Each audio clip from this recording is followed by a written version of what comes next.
Hey everyone, Michael O'Brien here, and today you're not going to hear me talk too much because I'm actually bringing on a special guest, a good friend of mine, Scott Mitchell. He's going to come in here and he's going to talk to you guys a little bit about what he does. Now, he is actually a fellow magician, but one of the things that I love about him that makes him so unique is he's a really great prop builder. Now, he's got really good ideas on how to take props that you've seen that maybe they don't fit your style too much, and building these props out of completely new tools, completely re-theming them and making them fit your personality. So, ladies and gentlemen, without further ado, here are 5 tips from the magician Vonbodan on how to build props. Hello everyone, my name is Scott. I would like to take this moment before we start to thank Michael O'Brien for giving me this opportunity to come on his channel and talk to you guys. And what we're going to talk about today is my 5 steps that I use to build props. So, starting with step number 1. We have to start somewhere, so we're going to start with step number 1. Step number 1 is figure out what you want to build. Now, to give you an example of this, I wanted to come up with something that I could do for an adult show, for a Halloween themed show, and I decided I was going to revamp the look of the Pom-Pom Trick. If you're not familiar with the Pom-Pom Trick, is you have a pipe that has 4 different colored pom-poms on it, and one of the pom-poms got a longer string, and you pull up on this string and this pom-pom gets shorter, and then you pull over here and that one gets shorter, and they zigzag back and forth. And cool trick. Doesn't really fit for an adult show, but I wanted to do a revamping of the look of that. So what I ended up doing is I made a pom-pom trick with shrunken heads and colored hair. Different colored hair. And I'll post a picture of that up here. So, that's step number 1, is figure out what you want to build.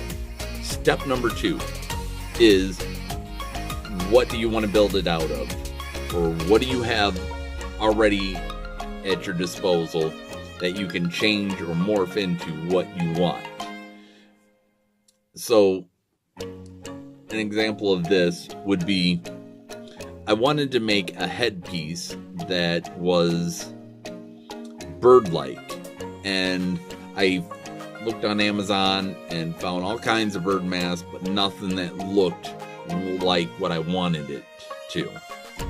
So I ended up stumbling across something called a plague doctor's mask, which definitely had the beak, which was very bird-like, but every picture I seen, the rest of it didn't look very bird-like.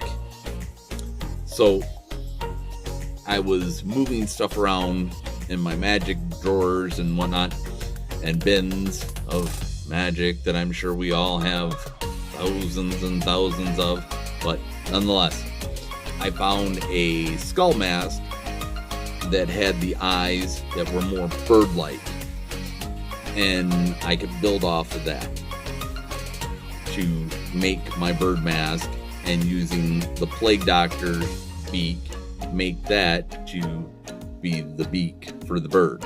And I'll post a picture of that up here as well. Now, that's step number 2. So the third step is checking for a pattern, looking online, looking in your craft stores or whatever for a pattern for what you're wanting to do.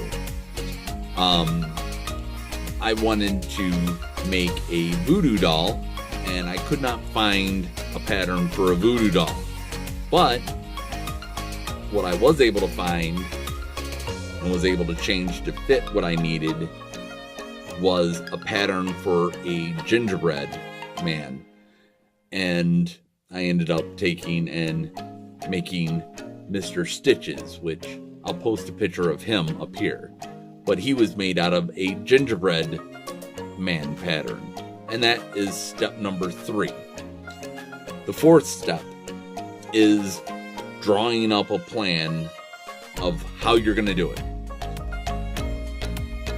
Where you're going to start and where you're going to end. Those are important pieces so you know where you are in the process. You know, your measurements, I need this, I need that for this, this, and this. So drawing up plans is a crucial point in the whole process of your prop building. Then that was step number 4.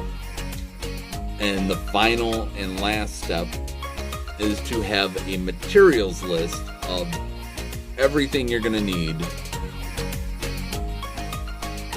to build these props and alternatives for if you run into an issue where something didn't exactly work the way you were hoping. A backup plan would be your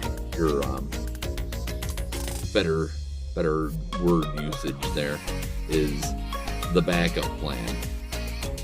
So that is step number 5. I hope that you've enjoyed this video. I hope that you found this interesting or at least educational, and hopefully you guys come over to my Vonbodan YouTube channel and check out what I'm doing there. And thank you very much for giving me a bit of your time, and I hope you've enjoyed, and I will hopefully see you soon. Thanks.